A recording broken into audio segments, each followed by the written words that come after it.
आज संसद के इतिहास में जो घटनाएं घटी है वो काली शाही से लिखी जाएगी, क्योंकि आज तक हमारे देश की संसद में कभी इस तरह का रवैया नहीं हुआ है। जब कांग्रेस की सरकार थी, सामने भाजपा विरोधी दल में थे, तब सुषमा स्वराज जी और अरुण जेटली जी भाजपा के नेता कहा करते थे कि सदन नहीं चलने देना एक पार्लियामेंट्री टैक्टिक है और विपक्ष का हथियार है, जिसे विपक्ष को बार बार यूज करना चाहिए। और जब कोई इश्यू है और जनता की आवाज सरकार ना सुने तो हम सदन रोकना वो हमारा अधिकार है।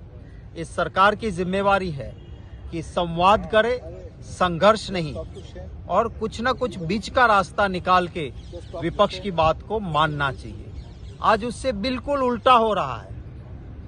आज हम मणिपुर, जहां ऐसी घटनाएं घटी कि पत्थर दिल इंसान हो तो भी उनका दिल रो उठे, इस तरह की घटना को लेके हम इसकी गंभीरता समझते हुए दलगत राजनीति से ऊपर उठ के वहां के मणिपुर के लोगों के दर्द में मरहम लगाने के लिए एक चर्चा चाहते हैं।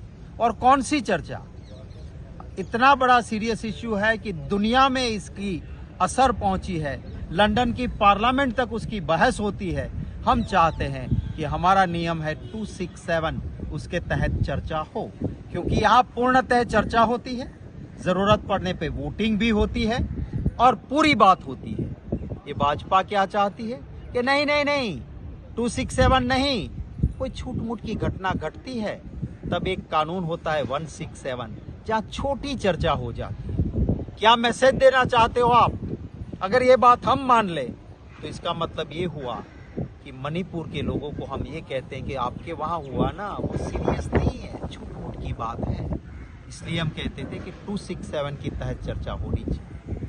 हमारी 21 नोटिसें थी 267 के तहत 27 नोटिसेस, जिसमें मेरी भी थी, संजय भाई की थी और साथियों की थी। उसकी चर्चा हो और उसका डिसीजन पहले होना चाहिए, वो नहीं हुआ।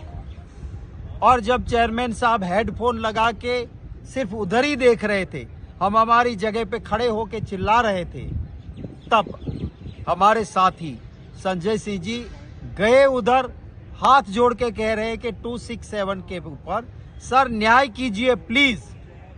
ना तो उन्होंने कोई कागज फाड़ा है, ना वो टेबल पे चढ़े हैं, ना कोई अनपार्लियामेंट्री लफ्ज बोले हैं। कौन सा गुनाह हो गया?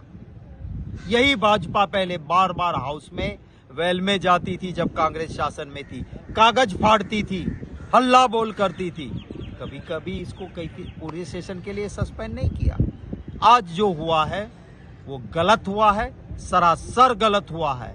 इससे पहले रजनी पाटिल जी, जिसका कोई गुनाह नहीं, हमारे कानून में है कि जो भी सदन में चलता है, संसद में चलता है, वो पूरी दुनिया देश को देखना चाहिए, और इसीलिए प्रेक्षक गैलरी लगी रहती है, विजिटर्स गैलरी है, लाइव टीवी जाता है। और लाइव टीवी जब सिर्फ शासक पक्ष को दिखाता है, और अगर किसी मेंबर ने ज्यादा से ज्यादा क्या कर दिया, कोई टेम्पर नहीं किया, कोई गलत नहीं किया, सही बात चल रही वो रिकॉर्ड कर ली, तो क्या कोई आसमान टूट पड़ा? पहले भाजपा के कई लोगों ने ऐसे रिकॉर्डिंग किए थे, अपने फेसबुक ट्विटर पे लगाए, वायरल हुआ, किसी के खिलाफ कुछ नहीं हुआ था, क्योंकि वो भाजपा के लोग थे। और रजनी पाटिल जी को 6 महीने से सस्पेंड करके रखा है। हमारे देश के लोकतंत्र में ये सारी चीजें काली शाही से लिखी जाएगी। आज पूरा विपक्ष, पूरा इंडिया साथ था, और कुछ लोग ऐसे कि जो अलग भी थे तो हमारे साथ आके खड़े रहे, क्योंकि ये सरासर अन्याय संजय सिंह जी के साथ हो रहा था। हम सब एक है, देश के लिए लड़ेंगे, न्याय के लिए लड़ेंगे, मणिपुर के लिए लड़ेंगे। देश की सबसे बड़ी अदालत जनता की अदालत है, पब्लिक है, सब जानती है अंदर क्या है, बाहर क्या है, सब पहचानती है। तो जनता की अदालत न्याय करे, यही प्रार्थना करूंगा।